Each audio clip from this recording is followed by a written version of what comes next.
মা মহাকালীর এই মূর্তিটি দেখুন। মায়ের যেমন উজ্জ্বল চোখ তেমন রক্তবর্ণ ঠোঁট।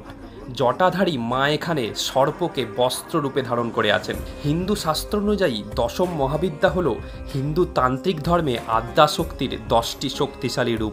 আর এই মন্দিরে মায়ের সবকটি রূপ যেন চোখের সামনে জীবন্ত হয়ে দাঁড়িয়ে আছে। বন্ধুরা, আমরা ওই দিন চলে গেছিলাম খড়ারের বারোয়ারি কালী মন্দির। পশ্চিম মেদিনীপুর জেলার ঘাটালের সংলগ্ন খড়ার পৌরসভার বারোয়ারি কালীর মন্দিরটি সত্যিই অপূর্ব এবং অতুলনীয়। এই মন্দিরটি আরামবাগ থেকে 30 কিলোমিটার এবং ঘাটাল শহর থেকে মাত্র 15 কিলোমিটার দূরে অবস্থিত। তাই আমি আর আমার ভাই বেরিয়ে পড়েছিলাম এই মন্দিরটির উদ্দেশ্যে। কিন্তু ওখানে গিয়ে আমরা জানতে পারি গত ফলহারিণী অমাবস্যায় অতি ধুমধামের সহিত মায়ের পূজার আয়োজন করা হয়েছিল। তা যাই হোক, আমরা মন্দিরটা বেশ ভালো করে ঘুরে দেখলাম। মন্দিরের প্রতিটি কোনায় কোনায় মায়ের বিভিন্ন প্রতিচ্ছবি খোদাই করা আছে। সত্যি বলছি, শিল্পীরা মন্দিরটার নিখুঁত কাজ করেছে। তাই যদি কখনো আপনারা সময় পান, অবশ্যই খড়ারের বারোয়ারি কালী মন্দির ঘুরে আসুন। দেখবেন মা মহাকালীর দর্শন করে মন ভালো হয়ে গেছে। জয় মা।